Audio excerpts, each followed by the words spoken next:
नमस्कार।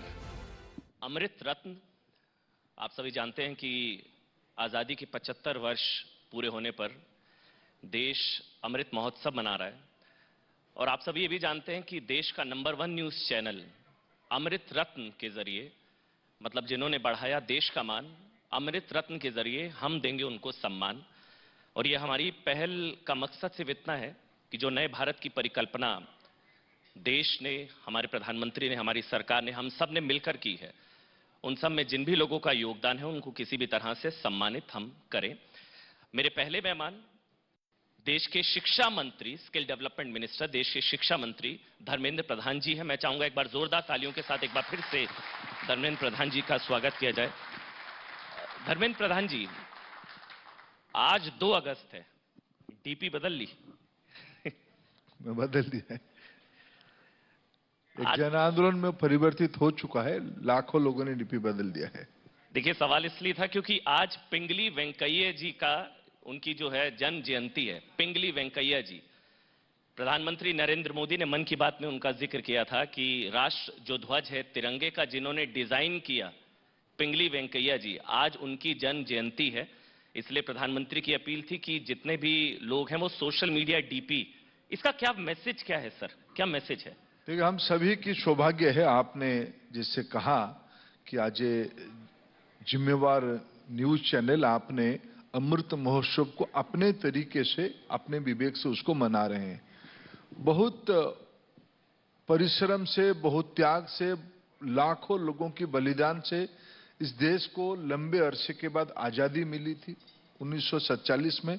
उसका इस बार हम 75वां साल मना रहे हैं और अमृत महोत्सव उसी को कहा जाता है।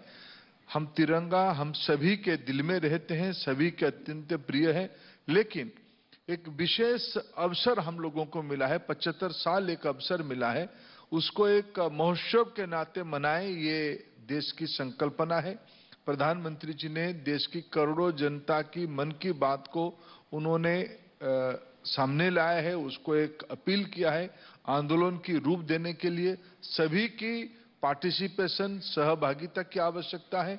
इसीलिए तिरंगा, हर घर में तिरंगा उड़े, फहराए जाए और एक तिरंगामय देश को करवाया जाए। दुनिया में हम अपने माहौल को दिखाए जिसमें फिर एक बार हम जो मूल्यों के लिए, जो जज्बे के साथ, जिस उमंग के साथ आजादी की लड़ाई लड़ी गई थी और पिछले 75 साल की उपलब्धियों को गिनाते हुए हम आज गर्व के साथ अपने तिरंगा को लेके जाएं, यही इस मुहिम का उद्देश्य है। मैं आपको पुनः बधाई देता हूं, आप भी उस मुहिम में जुड़ने के कारण। कोई मैसेज आपका? देखिए, मैसेज तो फिर उस देश प्रेम ऐसा ही एक विषय है, ये हर क्षण अनुभव करने लायक है, उसको लेके जीने की बात करने की विषय है और उसको हर क्षण एक अनुभव करने की विषय है। हम उसको एक मौका मिला है हम लोगों को, उसको फिर एक बार पुनर्जीवित करें। उसी आंदोलन में कोई घर ना छूट जाए, कोई व्यक्ति उसमें से ना जुड़े, ऐसा ना हो। ये कोई सरकार की काम नहीं है, ये कोई समूह की काम नहीं है, ये सबका काम है। देश की तमाम जनता उस मुहिम पे जुड़े, यही मैं सभी को पुनः निवेदन करूंगा। धर्मेंद्र प्रधान जी, इसमें भी फिर थोड़ी आपत्ति हो जाती है। ये कहा जाता है कि आप लोग पेट्रोटिज्म के सर्टिफिकेट बांटते हैं। मतलब ये अभी उमर अब्दुल्ला का भी इसी पे स्टेटमेंट आ गया। मैं इससे शुरू नहीं करना चाह रहा था, लेकिन हर घर तिरंगे का विरोध हो गया था। देखिए, उन्होंने कहा कि वे गलवान में जाके तिरंगा लहराइए, जहां पर चीन ने कब्जा कर रखा है अभी। नहीं, गलवान में हमारी सेना, फारूक अब्दुल्ला साहब को फुर्सत मिले वो भी देख ले। गलवान में हमारी सेना बड़े गर्व के साथ तिरंगा फहरा ही रहा है। ये आरोप तो आपके भी लगने चाहिए। आप क्यों ये अमृत महोत्सव मना रहे हो, अमृत रत्न क्यों बांट रहे हो, आप क्यों तिरंगामय करने के लिए आप भी अपील कर रहे हो? ये दुर्भाग्यजनक स्थिति है। कुछ लोग सभी चीजों में राजनीति दिखते हैं, हम ऐसे नहीं सोचते हैं। हम उनको भी निवेदन करते हैं, ये सभी का विषय है। आजादी की लड़ाई सभी ने लड़ा था, तिरंगा सभी का है, हम सभी को इसमें शामिल होने के लिए निवेदन कर रहे हैं। ये कोई राजनीतिक और कोई वर्ग विषय की विषय नहीं है। प्रूफ क्यों करना पड़े? ये ऑपोजिशन बार बार कहा जा रहा है कि भाई अब डीपी लगाकर या घर पर तिरंगा लगाकर जितना आप देशभक्त हैं उतना ही वो लोग भी हैं। तो ये पेट्रोटिज्म का कि कौन कितना बड़ा पेट्रोट है, इसके सर्टिफिकेट क्यों देना, साबित क्यों करना? कौन किसी को सर्टिफिकेट देगा? हम जब कह रहे हैं सभी अपने घर में तिरंगा लगाए, अपना डीपी को तिरंगा में परिवर्तित करे, सर्टिफिकेट कौन किसको देता है?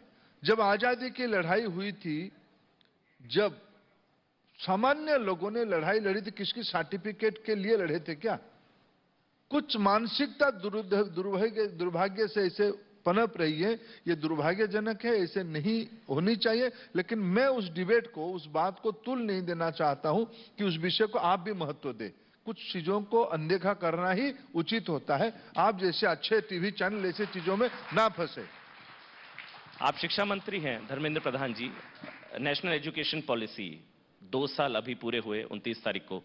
पहला शिक्षा समागम, अगर मैं गलत नहीं हूं तो जुलाई के महीने में काशी में हुआ था और प्रधानमंत्री नरेंद्र मोदी ने उसकी शुरुआत की थी। तब उन्होंने कहा था कि वो देश के युवा को सिर्फ डिग्री धारक नहीं बनते हुए देखना चाहते हैं। 2 साल में वो लक्ष्य कितनी हद तक पूरा हुआ? 2 साल में कितना बदला देश नई शिक्षा नीति के लिहाज से? देखिए, न्यूज चैनल में आने में मैं सच में डरता हूं कि आप सारे चीजों के आपके पास एक स्केल है, आपको हेडलाइन बनानी है, आप एक डेडलाइन से चलते हो।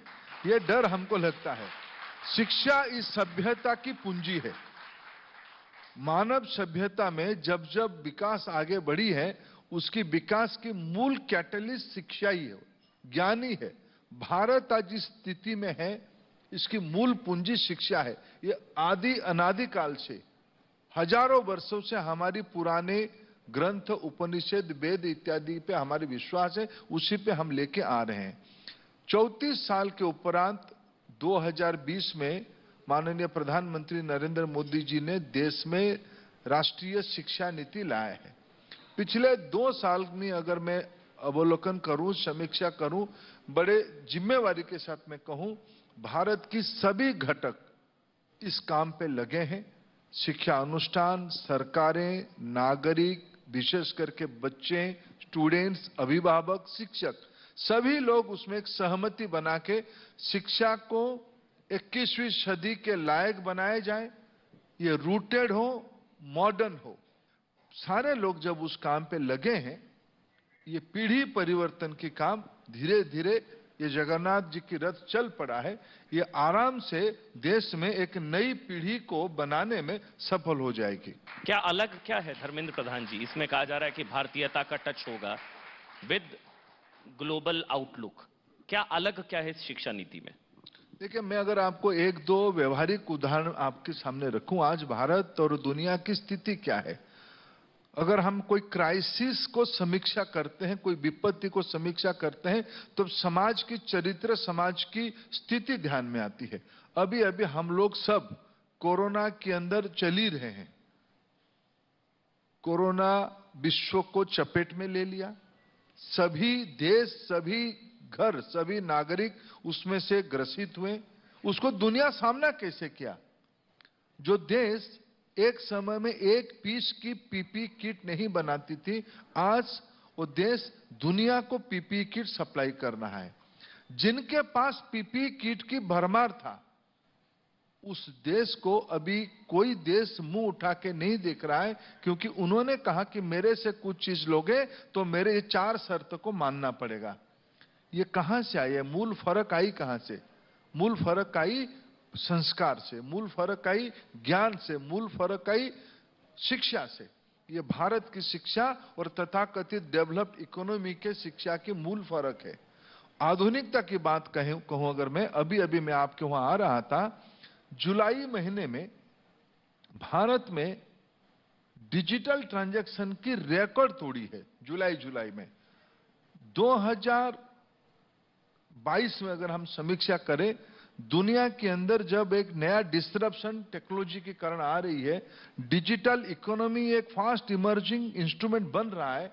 आज दुनिया में हम डिजिटल ट्रांजैक्शन की 40% कंट्रीब्यूशन भारत की है।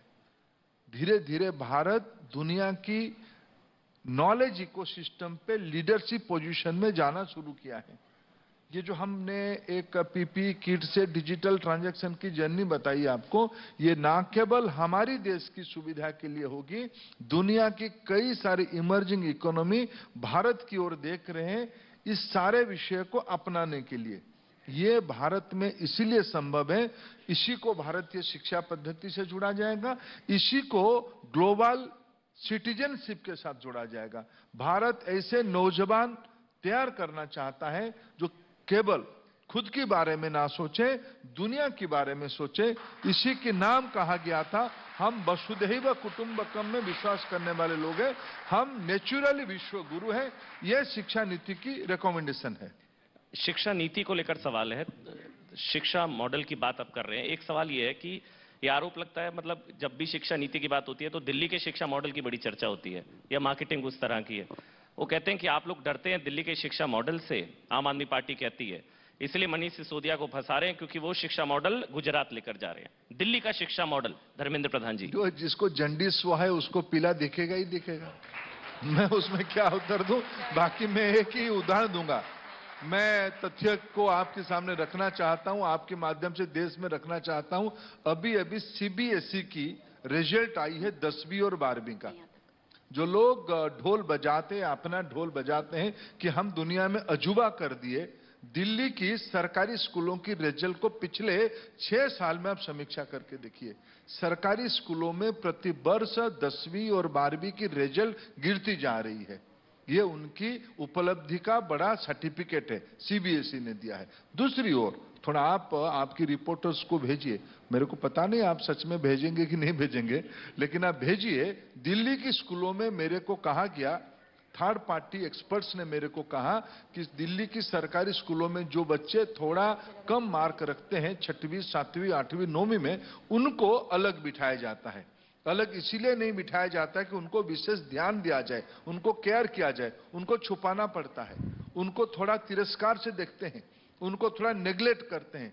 ये दोहरी शिक्षा व्यवस्था की चलाने वाले लोग प्रचार धर्मी तरीका अपनाते हुए झूठ बोलते हैं, उनको आलोचना करना भी पाप होगा। एक आखिरी सवाल बस आपसे, ईडी बड़ी फुल फॉर्म में है सर आजकल, ऑपोजिशन ईडी की फुल फॉर्म बता रहा है, लेकिन ईडी बड़ी फुल फॉर्म में है सर। हम तो डीपी बदलने के काम पे लगे हैं। देखो, देश बहुत आगे बढ़ चुका है। कुछ मैं इस प्रकार के उत्तर में फंसना नहीं चाहता, लेकिन मूल विषय है अमन जी, समस्या क्या है। कुछ लोग इस देश को अपनी जागीर मानते हैं, अपनी जमींदारी मानते हैं, वो कोई कानून के अंदर बंधना नहीं चाहते हैं। वो लोग, उन लोगों को लगता है कि हम सारे गलत काम हम कर सकते, क्यों, हमारी टाइटल में फलाना लगा है, हम इस देश की संपत्ति का मालिक है, हमें कोई प्रश्न नहीं उठा सकता है। भाई, कोर्ट ने आपको बेल में छोड़ा है, कोर्ट ने आपके ऊपर इंक्वायरी की बात कही है, आप चिल्लाते हो, आप 4 लोग मिलके समाज को एक दहशत में डालने का कोशिश करते हो। आपको जब बंधन में कोई व्यवस्था रखती है, आप चिल्लाते हो, क्यों, आप सामंतवादी हो, आप फ्यूडल हो। चलिए, बहुत बहुत धन्यवाद आपका, केंद्रीय शिक्षा मंत्री धर्मेंद्र प्रधान जी।